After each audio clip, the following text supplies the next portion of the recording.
दास की आस बस श्वास श्वास परवार।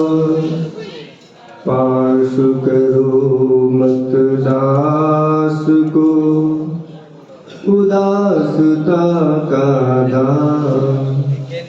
ना तो सुर सुख चाहता शिव सुख की ना चाह। तो पुति सर्वर में सदा होवे मम अवगान।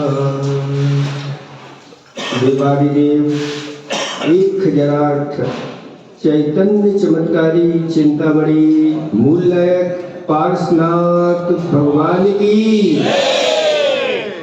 देवादिदेव 1008 वर्तमान शासन नायक महावीर भगवान की। परम उपकारी परम पूज्य 108 आचार्य पेवर गुरुवर श्री विद्यासागर जी महामुनिराज की।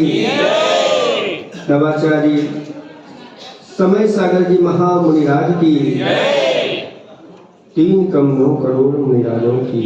परम पूज्य मुनि सागर जी महाराज की जय। मुनि संघ की जय।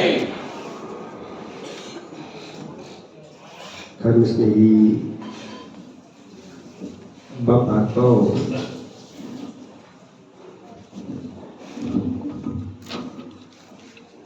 एक सेठ ने मंदिर के बाहर एक चित्र बनवाया।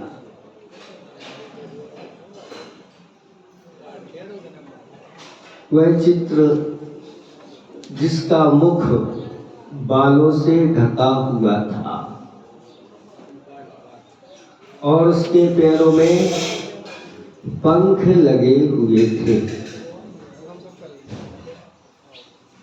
लोगों से कहा इसकी पहचान करो। सब आते और पहचान नहीं पाते क्योंकि ये अजीब ही चित्र है। मुख अगर बाहर निकला होता तो फिर भी पहचान हो जाती कि अवसर का है। अवसर को लोग पहचान नहीं पाते क्योंकि उसका मुख जो है ढका हुआ होता है और अवसर जब जाता है तो पंख लगा करके उड़ जाता है। देखते रह जाते हैं हम तो रह ही गए, ये कार्य हमने नहीं कर पाया। ऐसे ही यह मनुष्य जीवन भी एक अवसर के रूप में हमें मिला है। अगर हमने इस मनुष्य जीवन का लाभ नहीं उठा पाया और कसाओं में अपना जीवन यूं ही व्यतीत कर दिया तो बाद में सिर्फ पछताने के अलावा और कुछ हाथ में लगने वाला नहीं है। ऐसे शुभ अवसर या स्वर्ण अवसर जीवन में बार बार नहीं आते। जैसा ये स्वर्ण अवसर आप लोगों ने आज पा लिया है जिसको आप करने जा रहे हैं, ऐसी अतिशयकारी लगभग 250 वर्ष प्राचीन यह पार्श्वनाथ भगवान की प्रतिमा है। शास्त्रों में वर्णन है कि जो बिंब 100 वर्ष प्राचीन हो जाते हैं वह अपने आप में अतिशयकारी हो जाते और मूल नायक तो अपने आप में महान होते हैं, अतिशयकारी होते हैं। सारे देवी देवता इस मूल नायक के चरणों में अपने मस्तक झुका करके उनकी पूजा अर्चना करते हैं। ऐसे अपने मूल नायक को बहुमान देना हमारा कर्तव्य होता है। जिस समाज में मूल नायक को बहुमान नहीं दिया जाता वह समाज कभी संगठित होकर के कोई कार्य सिद्ध नहीं कर सकते। इसलिए मूल का महत्व अपने आप में अलग हुआ करता है। और ऐसे ही मूल नायक को जो बहुमान देते हमने बताया था कि एक जहाँ पिछले वर्ष हमारा चातुर्मास हुआ घाटोल नगरी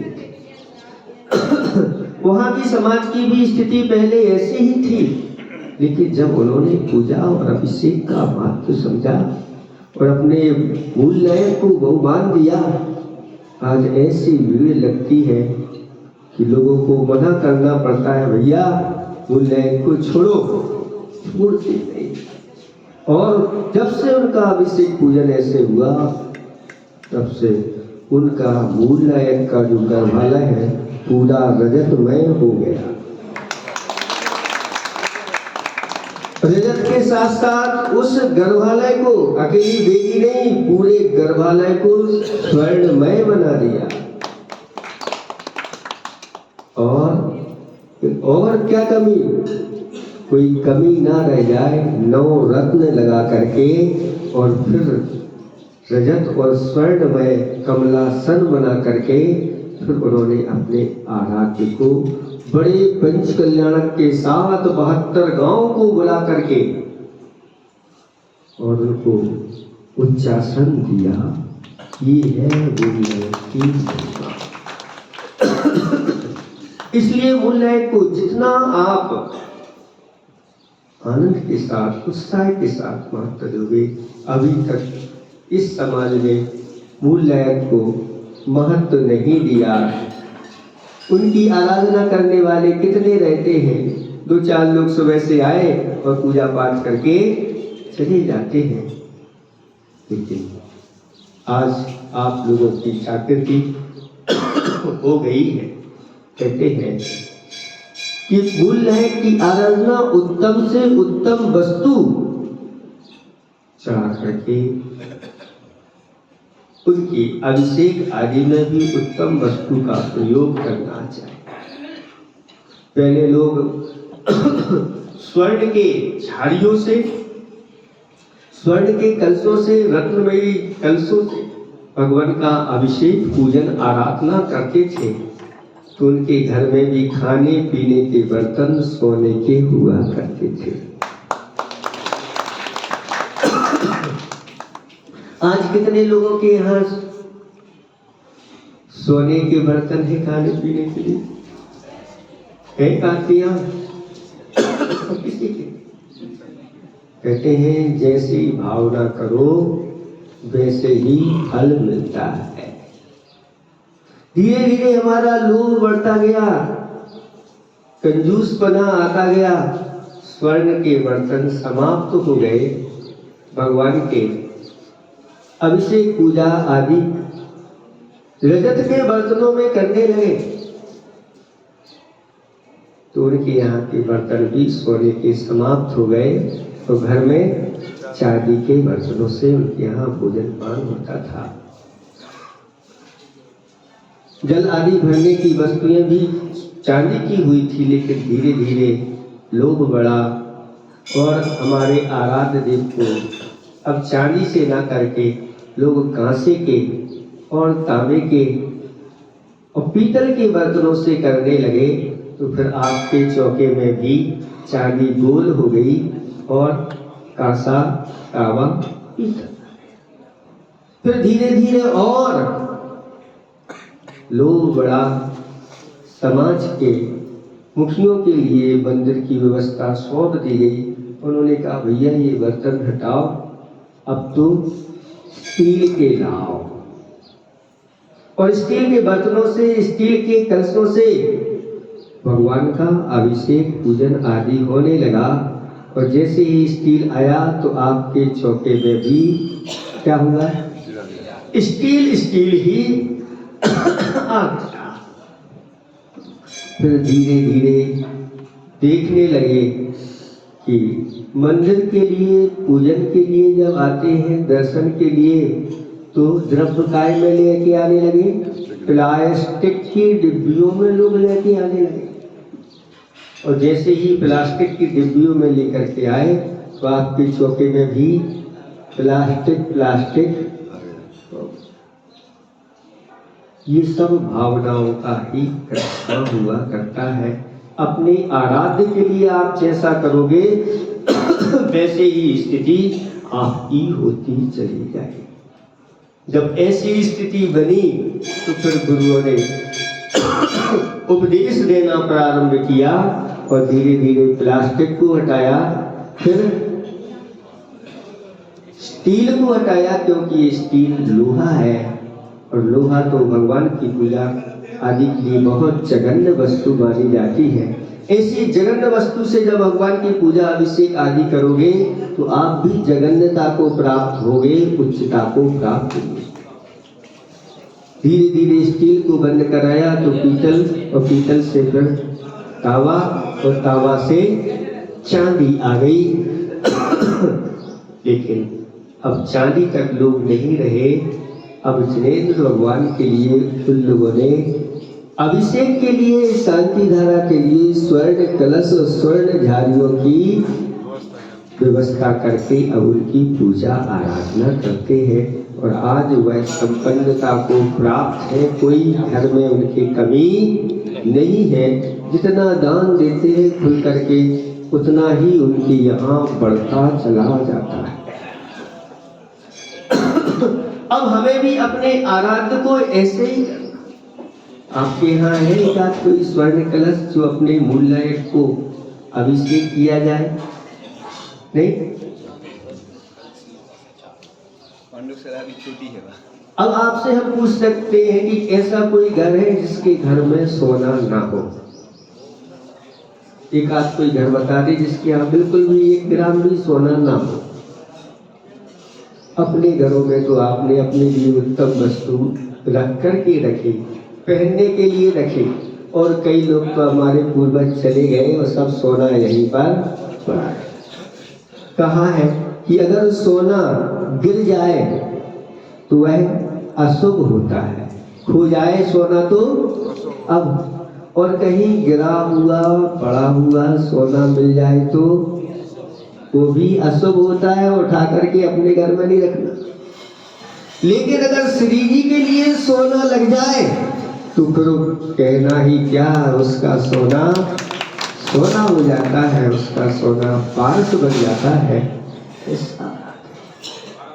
महात्माओं, छोटे छोटे ग्राम में जहाँ 10 घर की समाज है, 15 घर की समाज है, उन्होंने भी अपने आराध्य को अब स्वर्ण कलशों से अभिषेक करना प्रारंभ कर दिया। और बासा अभी बासा है, अभी ताजा नहीं। हम तो ताजा उस दिन मानेंगे जिस दिन आपके मूल नायक का अभिषेक स्वर्ण कलशों से। क्योंकि एक बार यहाँ पर आचार्य भगवंत आए थे और उन्होंने इन लोगों के लिए बासा की परिभाषा आचार्य भगवंत ने बता दी कि देखो बासा है और इसके ऊपर एक चांद बिंदी लगी हुई है, चांद भी है और बिंदी भी है, फिर ये बासा।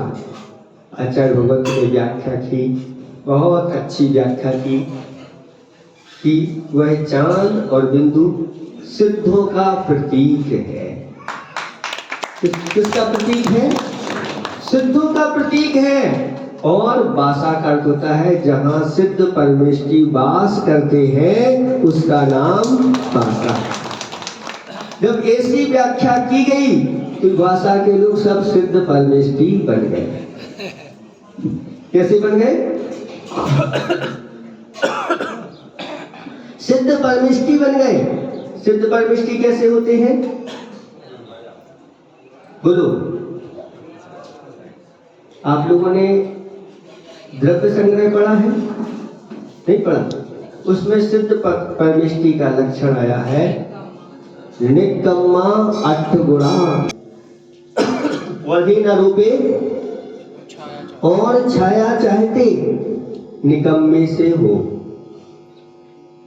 कोई पौधा लगाना नहीं चाहता और कहता है मुझे छाया मिले, तो कहाँ से छाया मिले, कहाँ से फल मिलेंगे?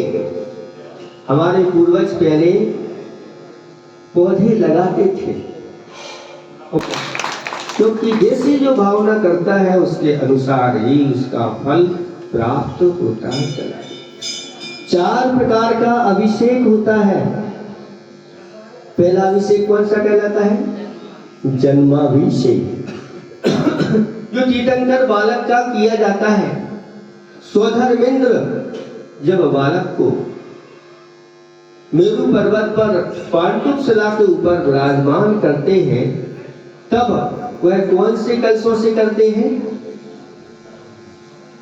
स्वर्ण कलशों से उस तीर्थंकर बालक का जन्माभिषेक होता है। वह स्वर्ण कलश कितना बड़ा होता है?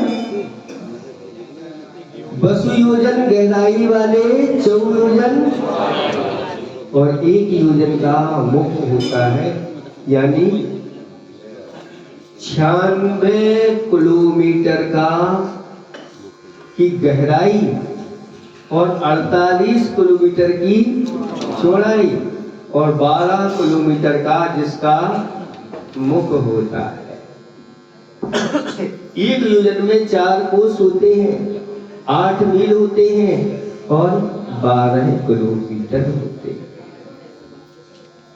और ऐसा वह स्वर्ण कलश जिसमें रत्न जड़े रहते हैं, वह 1 कलशों से नहीं करता। कितने? 1008 कलशों से जिनेंद्र भगवान का जो होनहार बालक हैं, आने होने वाले जो तीर्थंकर हैं, अभी तीर्थंकर नहीं बने हैं, जब उनका वह ऐसा अभिषेक करता है कि जल की नदियां जैसी बह जाती हैं, उस जल में भी अवगाहन करके देवतागण अपने आप को पवित्र मानते हैं। आज मेरे सारे पाप धुल गए। इसके बाद दूसरा अभिषेक होता है जिसको बोलते हैं राज्याभिषेक। जब राजपद पर आरोहण किया जाता है, उस समय उनका अभिषेक किया जाता है स्वर्ण कलशों से। फिर इसके बाद दीक्षा अभिषेक। जब उनकी दीक्षा होती है, उस समय भी स्वर्ण कलशों से अभिषेक करके और फिर उस दीक्षा को धारण करते हैं। और चौथा होता है प्रतिमा अभिषेक। जो जिनेंद्र भगवान की इन प्रतिमाओं का अभिषेक स्वर्ण आदि कलश से करते हैं, उनका पुण्य ऐसा संचय होता है कि आगे जाकर के मेरु पर्वत पर उनका हजारों स्वर्ण कलशों से अभिषेक होता है। आगे जाकर के उनके ऐसा पुण्योदय में आता है कि स्वर्ण कलशों से राज्याभिषेक होता है। आगे जाकर के उनका ऐसा पुण्योदय में आता है कि स्वर्ण कलशों से दीक्षा अभिषेक होता है। और यहाँ से अगर चाहते हैं अभी वर्तमान में मरण करके फिर दृष्टि का स्मरण करते हुए ऊपर स्वर्गों में जाकर के स्वर्गों के महल प्राप्त होते हैं और वहां पर स्वर्ण कलशों से ऐसे ही जिन बिंबों का अभिषेक पूजन करते हैं। इसलिए भक्तात्माओं, उत्तम वस्तु से ही जिनेंद्र भगवान का अभिषेक करना चाहिए। उत्तम पात्रों में भगवान का पूजन आदि करना चाहिए। इस प्रकार से करते हैं तो कहना ही क्या है, उस समाज की प्रतिष्ठा दिन दूनी रात चौगुनी बढ़ती चली जाती है। आप लोगों ने गुरुओं की बात पर अमल किया और आज देखो ऐसे अच्छे अच्छे कार्य आपके यहाँ हुए कि आचार्य भगवत के संग के मुनिराजों का रुकना हुआ। पूज्य प्रमाण सागर जी का यहाँ पर संघ का समाधान और उपदेश हुआ। पूरे भारतवर्ष में भाषा की ख्याति यश फैल गया। ऐसा कौन सा भाषा नगर है यहाँ और आज आप फिर पुनः भगवान का अभिषेक करने के लिए जा रहे हैं। आप लोगों से हमने उस दिन भी कहा था, आज से संकल्पित हो जाओ। प्रतिदिन अगर आप भगवान का मूलनायक का अभिषेक नहीं कर पाते तो कोई बात नहीं, कम से कम वर्ष में 5 बार, गर्भ कल्याणक के दिन, जन्म कल्याणक के दिन, तप कल्याणक के दिन, ज्ञान कल्याणक के दिन और मोक्ष कल्याणक के दिन भगवान का मस्त का अभिषेक करो। अपने आप आपकी सारी स्थितियां होती हैं। और अगर प्रतिदिन भी अगर बन सके, अगर व्यवस्था हो अभिषेक आदि निकलने की तो उनका भी आप कर सकते हैं, क्योंकि व्यवस्था अनुकूल हो, कोई बाधा नहीं हो तो प्रतिदिन भी कर सकते हैं। लेकिन अगर व्यवस्था नहीं है तो कुछ दिन, तो आज आपको भगवान का अभिषेक करना है। यहाँ से कितने कलशों से करना है?